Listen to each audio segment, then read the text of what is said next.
Very good evening.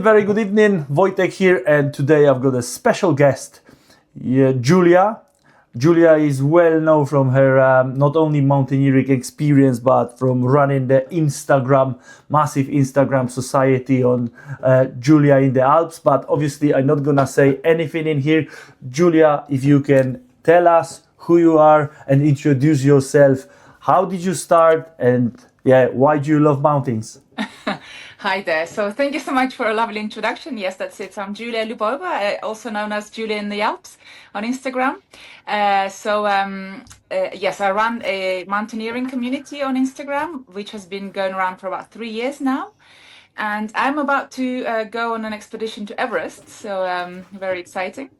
I've been climbing big mountains for a long time now, and I just really like to share the kind of the experiences, the tips, to hopefully inspire some people to climb mountains, and that's what the community is all about, essentially. And it's been really an amazing 3 years with this account.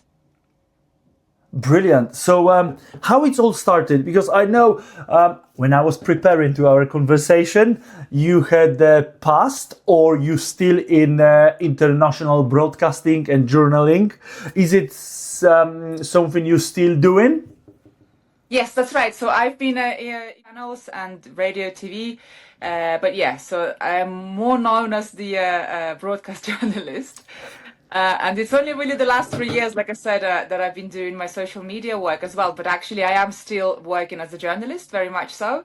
And it's my full-time job, and I kind of combine the two together now. So I started the Instagram page because I moved to Switzerland, and here it's not quite as news heavy as, for example, Moscow or London were. So that's why I wanted to combine kind of my skills, my experience from being a video journalist, to then go into social media, because I know that these days social media is overtaking like the kind of analog TV, and by how people Of consume course. news and so on. So it was just kind of a natural thing to do, to go into social media next. And yeah, I must say that the filming, the editing skills, that all comes in very, very handy. But I still do international news reporting. I do cover the United Nations in Geneva quite a lot. And so occasionally you may find me interviewing some officials at the United Nations. Oh, fair play. That's amazing. And before we even touch on the mountains, which obviously it's a big subject for me as well, but how did you end up in Switzerland? What brought you Um, to Switzerland? Yeah, it's a good question. So it was just my own personal decision, really. I was like I said, I was at the time I was living in Moscow, and it kind of came. It was about 2018, I think, and I've decided that I'm gonna leave, because I think I've got everything out of for my career out of that post. So it was kind of okay. I want to live close to the mountains, and yeah, so that's why I just moved to Switzerland. It was not an easy decision or an easy thing to do whatsoever. It was quite difficult, especially later in life. It's not easy, but I must say, it's been an incredible decision. Fair play, yeah, definitely. As you said, not something that you're gonna just hop on and you're gonna just hop on the plane or on the train. Oh, I'm gonna live in Switzerland, but I do understand the reasoning behind it, 100%. And how was your past in terms of climbing experience? Have you been always into the mountains, or how did you start with this exciting stuff? No, to be honest, I mountaineering I haven't been doing all that long. I mean, I was in when I was growing up in the UK. I've never been to the Peak District, which is really quite funny. I've barely left London. Wow. Yeah. So we only really used to go on holidays, but even then it was never really for the mountains. Nobody in my family or close friends were into mountains at all. But I was doing running, so I was into long distance running, like marathons. I've done quite a few of full marathons, and then quite a lot of half marathons and 10Ks and so on. So that was my main sport, running. And then after 20, I think it was in 2017, I decided to, instead of going for another marathon, because it takes like 6 months to train, it's quite a big deal out of your life. I thought, how about I go altitude, like high rather than long. So I decided to climb Kilimanjaro, and that was kind of my first big mountain, big kind of expedition. I mean, Kilimanjaro is not really a climb, it's a hike, but just being there at high altitude, being away for 2 weeks, and yeah, it was just really exciting. And from then I kind of did more and more of that, and then moved to climbed other mountains, and here we are, living in the Alps and about to climb Everest. Amazing. This is absolutely amazing. And going back to your first high altitude, hike, as you said, the Kilimanjaro itself. How was it for you? How was the first experience with altitude, and what was your thinking behind before the trek? Like, oh, I just go into Tanzania, it's gonna be beautiful, obviously the scenery, a little bit of hike, the fitness, I'm fit, I'm a runner, obviously. And then, how was it on the actual summit push? It was different. It was, of course, like you said, being a runner definitely helped, because I had the endurance already, and I had I should call it ability to suffer. That's very important for mountaineering at high altitude. You need to be able to to take the Yes. suffering. Yeah, so I really enjoyed it, actually. I really enjoyed being in Africa, and just the whole like culture, all of the things about the hike. And to be honest, I felt good. I felt fine. I had no altitude sickness. I don't know, maybe we took the good route. It was a Limosha route, so it was a longer one, the longest one out of the ones, all the ones you have. And I just had a really good time. I mean, of course, the summit push was terrible. And even looking back, I actually did a post about this a few months ago, looking back at what I was wearing and the things that I had with me. It was like, wow, I was such an amateur, It was obviously the first time. Yeah. I had like my Ray-Ban sunglasses on the summit. It was like, wow. Fair play. That was definitely a fashion show, not a hike, wasn't it? Exactly, yeah. So it was very No, different. fair play. Fair play, but this is for many people. This is like an eye opener. This is the first touch of the high altitude. Everyone is like, "Oh yeah, I can probably do it." Every single human who is a runner or a usual gym goer, everyone is like, "Yeah, I can definitely smash it." And then there is like realization coming, like, actually, it's definitely more difficult than I thought. And I'm glad that you touch on being firstly like the endurance runner, and then having the ability to suffer, because it comes together. But prior to the Kilimanjaro and your later trips, are you training a lot, or have you got like a regimented training towards the high altitude, or is it like only 3 or 6 months prior to the trip? Okay, Julia, get together and we go in because we need to prepare. I would say I'm kind of always in a state of training, I suppose, except for maybe for the winter months. Because I mean, here I live in Zermatt, so like I live literally like in the middle of the mountains. So for me, it's very easy to just kind of, if the weather is good, I can just get up and then, like call some friends and see how the weather is, and then we can go for a climb somewhere, or we can go rock climbing, or we can go trail running, or we can do so many things in the mountains. And it's really exciting to be here, and this is the reason for why I live in Zermatt. I'm here for the mountains because I love it. I love being close to them. Of course. It beats any city in the world. Even though as much as I love London, but I couldn't change it anymore. But yeah, I think so. Like, I mean, obviously for Everest and for any other big mountain, I train like intensively, especially in the 3 months coming up to the event. But I would say that I'm generally, always doing something in the mountains. Yeah, you are generally fit, and then you just build it up, and obviously having a tapering phase just to get you going. Okay, so let's touch on the Everest, because obviously you have experience on Himalayas, starting with probably Dablam, which is obviously something that I'm gonna ask about in a second. Then Manaslu in September, if I'm recalling correctly. How was Manaslu? Oh, it was amazing. I really enjoyed it. It was very hard, but it was really good at the same time. I have such amazing memories from that expedition. I really had a nice time. I met nice people. Everything went right. And it was just, I just really enjoyed myself. I had a really kind of nice, positive time during this expedition. So I don't know if it was the different company or if it was the people or if it was the fact that I was climbing Manaslu and I wasn't quite as cold as I was climbing, actually on Dablam I got quite sick. So I was healthy on Manaslu, so maybe that also made a big difference. But I really enjoyed it. So I'm happy that my first 8,000 expedition went well. Cool, absolutely. And what would you say was the biggest struggle on Manaslu itself?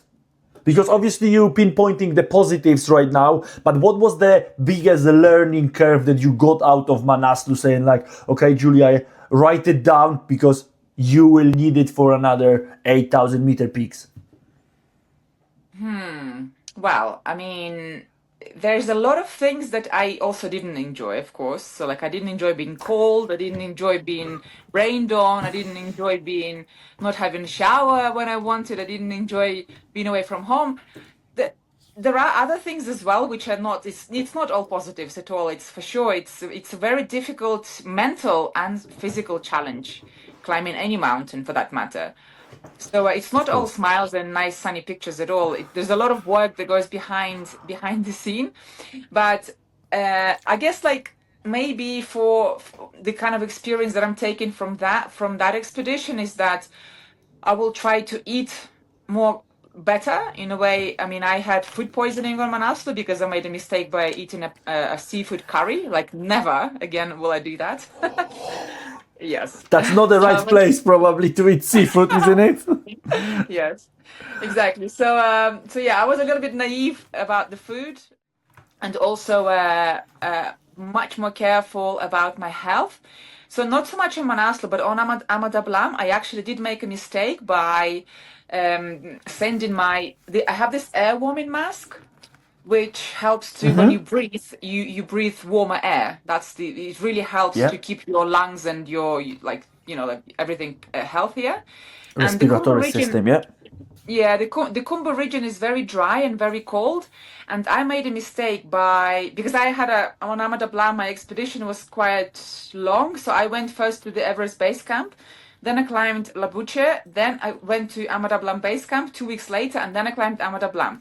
And so unfortunately on the Everest base camp trek somewhere, I caught, I don't know, flu, pneumonia, bronchitis, whatever it was. It was really horrible. They call it probably the Khumbu cough. The Khumbu cough, that's the one. Yeah, I had definitely had a very bad version of that. Fair yeah. play. So, and I basically when we had the choice in one of these villages below Dablam base camp, we had a choice which duffel bag we sent to the base camp of Dablam or which one goes with us to all the other mountains. And I made a mistake by sending off that air warming mask to the base camp. So that's why. Okay. I mean, I don't know if that's how much it really helps, but on Manaslu, Manaslu, you don't get the Khumbu cough is for the Khumbu region, I guess.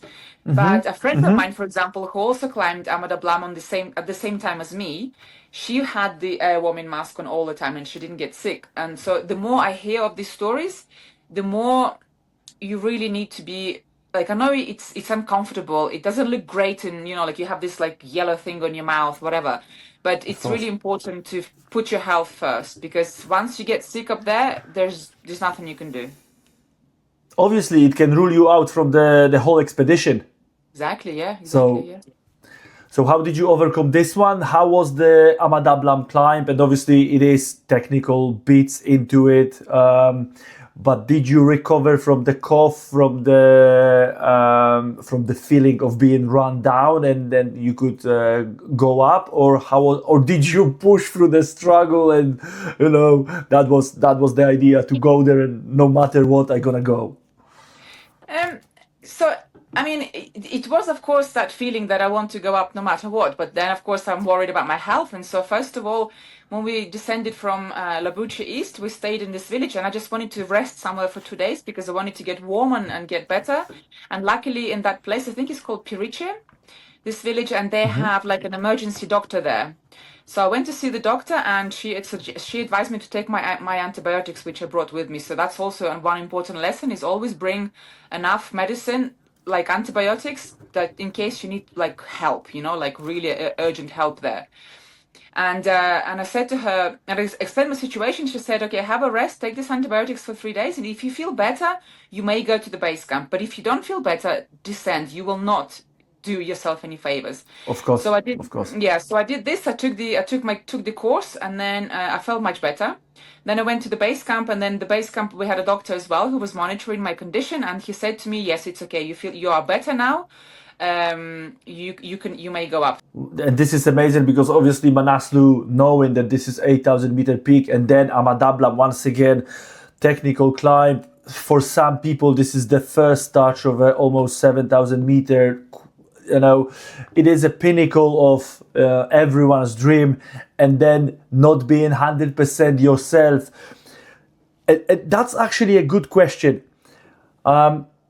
How do you feel prior to on the night prior to a summit push? What's going through your head? Whether you can sleep, because I think that people don't even appreciate that many climbers, mountaineers, there is no way to have a proper night's sleep before the summit push. You're just laying on the tent, you counting, I don't know, stars or whatever, and you just checking the time, and okay, we're ready. We didn't have any sleep, and what's that? What's next? How is your approach towards it? Well, it's true. You're feeling very nervous and excited at the same time. So my for my summit push on Manaslu, it was actually we had to go a bit faster than planned because we had a 2-day window of the weather. So we came back from the second rotation. We had 1 day rest, and then we had to go again at 5 a.m. or 4 a.m. I think it was 5 a.m. Yeah. So Wow. literally, instead of 2 or 3 days rest, we had one. And so it was one of those things: you either rest or you take the chance and you go up now. So I felt good. And yeah, of course, you sleep, like, I mean, you have to wake up at 5 a.m. And then I was packing until late, probably because it's like, wow, this is it. This is why I'm here. This is It's it. very Yeah. important to pack everything and to make sure that everything is right because I have no chance of getting my, I don't know, whatever it may be that I may forget at the base camp. So yeah, so you feel nervous, and then of course the 5 a.m. start. I had to power through the breakfast. You have to eat something, and then the whole day climbing. We climbed to Camp 2. It was really hard. Yeah, it was like I was really like not struggling, but I was tired. But I was also pushing myself. Yeah. But in a kind of a way, like I had to work hard, like this. Yeah. Um, Yeah. and then when we got to Camp 2, I actually had a really good rest. I think by 7 p.m. I was already in bed, and then because we already acclimatized to that altitude, so I slept really well. Of course. And then I think I probably just woke up like a few times to go to the bathroom or whatever it may be, and then I slept all night through until the next morning. We had a lie-in until 8 or something like this. And then with that, after Camp 2, we went towards Camp 3. And then from Camp 3 at 5 p.m. that evening, that same day, we did this summit push, as in that's when you climb all night and then come back to the summit and then come back the next day. And my summit push in the end was 27 hours. So This is absolutely extraordinary, isn't it? And then from one thing, you've got the list and the plan of how the trip's gonna look like, and then you've got life. And yeah, obviously, as you said, after the rotation, you're just coming down. Normally, you would have 2-3 days, chill, rest, processing everything what just happened. But no, the weather says otherwise. Just pack it up, try to get some sleep. Boom, we going again. And this is the beauty of the mountains, isn't it? yeah. Before really, like I promise, before we touch on Everest right now, so we're gonna expand on this one. What was the emotions that led you to Manaslu, or how did you feel on the summit of this beautiful mountain? It was very emotional. An incredible feeling to be there, and we were actually very lucky with the weather as well because even though we had this good weather window, I mean, it doesn't mean that it's perfect weather. It just meant that it wasn't horrible. It wasn't Yeah, completely yeah, horrible. exactly. I understand. Yeah, that's a good weather window.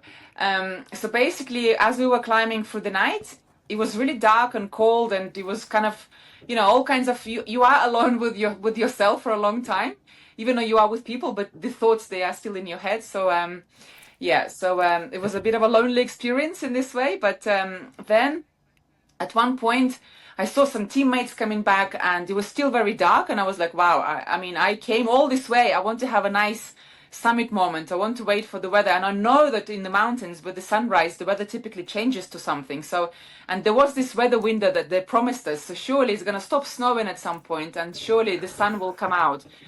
And so we kind of like took it easy, had a few breaks here and there, and then yes, it's exactly how it was. So at maybe just a few hundred meters below the summit, we were above the clouds now, and we could see the shadow of Manaslu. So the sun was coming up, and it was really beautiful, and that gave me a lot of energy. Then to get to the pre-summit, and then actually from the pre-summit to the real summit of Manaslu, there is a very narrow traverse. So it's only like kind of one person in, one person out. So it takes a long time to cross that. But to be honest, I didn't notice this time because my phone decided that it had no space left for pictures and videos, which is not true. I'm sure you had Oh some my. altitude sickness. Yeah. So I had to stand in the queue, deleting my old videos and things so that I have some space for my summit pictures. That was quite special, yeah. So, but we were lucky there was It no was wind. special, but Yeah. I'm glad you shared this one with us because obviously I thought that I'm the only one who's getting like ready. I'm gonna take all of the amazing pictures or videos. I'm gonna record this, and then I'm standing. I'm like, oh my god, not now, not now. This is the last time that you would like to experience it. So yeah, fair play, fair play. Thank you for sharing this one. Okay, so as you said, tomorrow is a big day. You're flying off. You Yeah. obviously gonna start The your day after. expedition. Yeah. The day after. I'm The day still have a day after, okay, packing the day tomorrow. Yeah. after. Yeah, packing tomorrow, quite important. Let's not yeah, go around the bushes about this one. So, Yeah. first of all, do you feel ready for it? Yes, I do. Yeah. I feel good. I feel like Good. I have done my training and psychologically I feel ready. I mean, it's going to be hard, I know, but I have a very clear uh, purpose of doing this. So I've wanted to climb Everest for so many years that this is an opportunity that I have to take, and yeah, I'm ready. Brilliant. This is brilliant. With everything what you just said, obviously with your experience, I know that you are ready. You've shared so many stories and reels, and on Instagram there was always something going on: ski touring, running, climbing. So fair play. This is brilliant. Is there anything that you think that you might be like, oh, this is surprise, I didn't expect that, or have you heard any stories that you might be worried about? Well, yeah, I mean, of course, all of the kind of headlines that we've been hearing in the media for, I don't know, like years and years, and I've been watching quite a few videos from on YouTube from various climbers who have done it, and I know it's different experience for everybody. So I know if it was like this for one person, it doesn't mean that it's going to be like this for everybody else. And of course, I'm worried about the having to queue for wait for anything. This will really annoy me, I'm pretty sure, and I know at high altitude, you can't, on a narrow paths, you can't do much about it. So you kind of, yeah, that would really, I hope to avoid that. I hope that the weather window is so long that everybody's spread Absolutely. out and that there's no queuing and there's no waiting around. And it's true, there are some people who are climbing Everest. Sadly, they are not trained enough. And in a way, also, this is one of the reasons why I'm documenting my expedition on Instagram so much, because I want people to see that it really takes a lot to train for Everest. Don't come to Everest after you have climbed one mountain, some hill somewhere. No, it doesn't. It's not just you, but it's also all the other people who will be affected, who are having to wait, like if you don't know how to set up your upsail, you shouldn't be going to 8,000-meter mountain like this. It's so yeah. So it's Absolutely. all these things. Of course, I worry about, and I hope that it's not as bad as it has been in some years for some climbers. So yeah, I just like I go there with an open mind, and like what I see, I will share with my followers, and of course, I'm also going to be making a film as well. So I'm going to document whatever happens on that expedition. I'm not there to look for, even though I'm a journalist, I'm not there to look for any bad headlines. Like I am not chasing any sensationalist headlines whatsoever. I want to show to people what it's really like to climb Everest. I mean, from my perspective, of course, but still, like no sensations, no picking up on something and blowing it out of proportions. So yes, I'm just gonna go and give it my best. Absolutely. As it is, and let's take the worries and the negatives away, because this is not about it. Let's remind ourselves why we climbing, why we love mountains, because this is it gives us the sense of purpose, the freedom. This is why we love it, and you're meeting new people. So this is absolutely fabulous and fantastic. Can you say a word about the agency you going with? And obviously you can spoil it and say, because I know that you've been with the same agency on the previous expedition, so just spill the tea about them. Yeah, well, I'm going with 8K Expeditions again. I love that company. I love all the team, and I'm really looking forward to seeing them all again in a couple of days. Of course, we've been in touch over the months and over the especially in the last few weeks in the run up to the expedition. So I'm really looking forward to seeing them all. They're a really lovely team, very many family members, so you feel like a member of a family with them. And on Manaslu, I felt really like a family, like a member of a family, and we had such a small team that we all kind of knew each other, and we all had time to spend with each other and get to know each other, and everybody's so attentive and everybody's just so nice. It was just like wonderful. So I'm really looking forward to this season as well. And I know that 8K Expeditions this year, they have a lot of responsibilities. They're fixing the rope for everybody on Everest from after Camp 2, and I think Lotzi as well. So they have a lot of work to do before we even get there. So I'm really proud of them. They really deserve that. They have been doing a tremendous job. The three directors and the Lakpa, who's one of the directors, they are amazing people. They're really kind and generous, and they're very, they really they support climbers. So they support women in mountaineering. They support people from all countries, all backgrounds. They support people's dreams. I would put it this way. So if you have a Yes. dream, they will really they're not going to take you to Everest without experience, but they will may give you like a plan of how you can get there. So you feel like they really care. That's what I really like about them. What I hear it is that you really, and this is another part why I love the community, you get together, you get to know each other, and you creating friends for life. This is not something that you go into other trips, and I'm not saying anything bad about people who like hot places or the sunny weather, anything like it, but I find it in the mountaineering world, especially, you going through the same struggle, you going for the same hurdles. Everyone is there to help you. You support each other, and this is amazing. That's why I love it myself as well. So yeah, brilliant. You've got the point, Julia, 100%. Obviously, to wrap it up, because I wanted to be quick, but I'm not as always. I know that people can sponsor you. If you can say a few words about how to sponsor your trip, even that you are there already, there is a way to support you and sponsor you, because I know that it costs a lot, but today is not about the cost, nothing like it. Right now, we're gonna celebrate you being ready, you being prepared, maybe not packed, but prepared, and obviously off you go. So how can we sponsor you and support you on this tremendous, amazing journey? Well, thank you so much for this. Yes, it's wonderful that people have been willing to support me, and it's really wonderful to hear that it's true. You can still do that. I am still offering people to buy me a coffee. So I have a website set up, Yes. which is probably the best way to find it would be to go on my page and to comment coffee on anything, like any of my, I have an automated messaging set up right now. So it will send the link of how it's possible. So go to my page, Julia in the Alps, and go to any of my posts, reels, or even stories, and just comment coffee. If possible, COFFEE, but other variations are also possible. So yeah, and then the automated messaging will send like a link to where it's possible to do that, to buy me a coffee, 2, 3, it doesn't matter. So yeah, all contributions are amazing, and yeah, and really highly appreciated.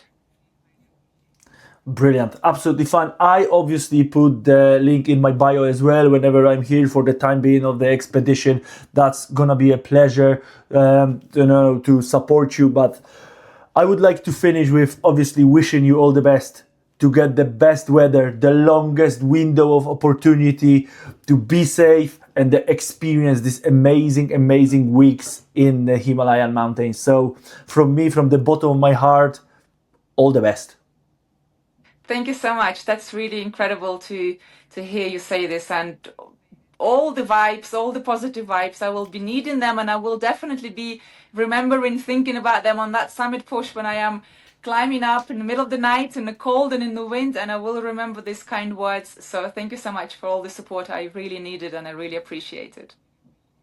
Brilliant. Thank you once again. I love it. All the best.